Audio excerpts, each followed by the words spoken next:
1 Chroniques, chapitre 16. Après qu'on eut amené l'arche de Dieu, on la plaça au milieu de la tente que David avait dressée pour elle, et l'on offrit devant Dieu des holocaustes et des sacrifices d'action de grâce. Quand David eut achevé d'offrir les holocaustes et les sacrifices d'action de grâce, il bénit le peuple au nom de l'Éternel. Puis il distribua à tous ceux d'Israël, hommes et femmes, à chacun un pain, une portion de viande et un gâteau de raisin.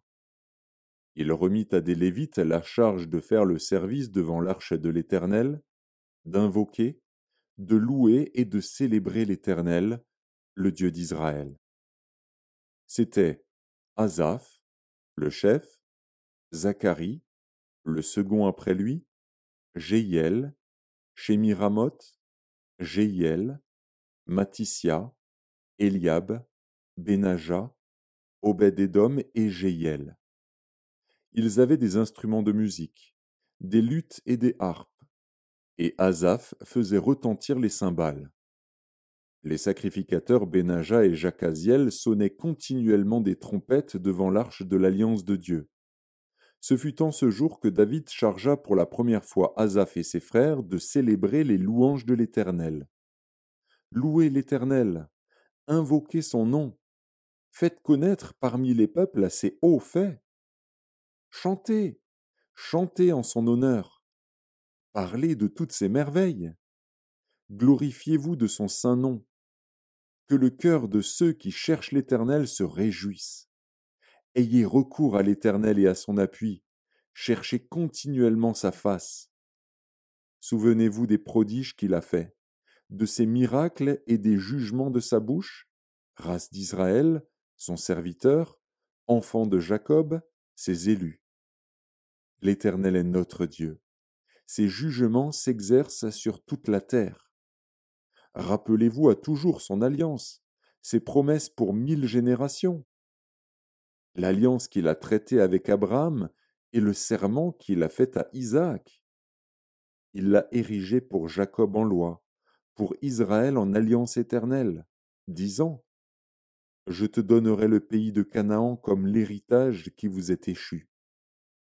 Ils étaient alors peu nombreux, très peu nombreux, et étrangers dans le pays, et ils allaient d'une nation à l'autre et d'un royaume vers un autre peuple. Mais il ne permit à personne de les opprimer, et il châtia des rois à cause d'eux. Ne touchez pas à mes oins, et ne faites pas de mal à mes prophètes. Chantez à l'Éternel, vous tous habitants de la terre. Annoncez de jour en jour son salut. Racontez parmi les nations sa gloire, parmi tous les peuples ses merveilles. Car l'Éternel est grand et très digne de louange, il est redoutable par-dessus tous les dieux. Car tous les dieux des peuples sont des idoles, et l'Éternel a fait les cieux. La majesté et la splendeur sont devant sa face, la force et la joie sont dans sa demeure. Famille des peuples, rendez à l'Éternel gloire et honneur. Rendez à l'Éternel gloire pour son nom. Apportez des offrandes et venez en sa présence. Prosternez-vous devant l'Éternel avec de saints ornements. Tremblez devant lui, vous tous habitants de la terre. Le monde est affermi, il ne chancelle point. Que les cieux se réjouissent, et que la terre soit dans l'allégresse. Que l'on dise parmi les nations, l'Éternel règne. Que la mer retentisse avec tout ce qu'elle contient. Que la campagne s'égaye avec tout ce qu'elle renferme. Que les arbres des forêts poussent des cris de joie devant l'Éternel, car il vient pour juger la terre. Louez l'Éternel, car il est bon, car sa miséricorde dure à toujours.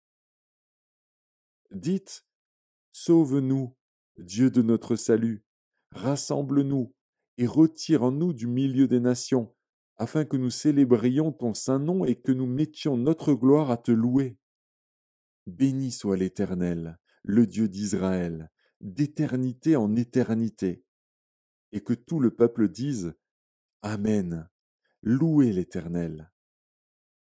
David laissa là, devant l'arche de l'alliance de l'Éternel, Asaph et ses frères, afin qu'ils fussent continuellement de service devant l'arche, remplissant leurs tâches jour par jour. Il laissa Obed-Édom et Osa avec leurs frères, au nombre de 68, Obed-Édom, fils de Jéduthun, et Osa comme portier. Il établit le sacrificateur Tsadok et les sacrificateurs, ses frères, devant le tabernacle de l'Éternel, sur le haut lieu qui était à Gabaon, pour qu'ils offrissent continuellement à l'Éternel des holocaustes, matin et soir, sur l'autel des holocaustes, et qu'ils accomplissent tout ce qui est écrit dans la loi de l'Éternel, imposée par l'Éternel à Israël. Auprès d'eux étaient Éman et Jéduthun, et les autres qui avaient été choisis et désignés par leur nom pour louer l'Éternel, car sa miséricorde dure à toujours. Auprès d'eux étaient Éman et Jéduthun, avec des trompettes et des cymbales pour ceux qui les faisaient retentir, et avec des instruments pour les cantiques en l'honneur de Dieu. Les fils de Jéduthun étaient portiers. Tout le peuple s'en alla chacun dans sa maison, et David s'en retourna pour bénir sa maison.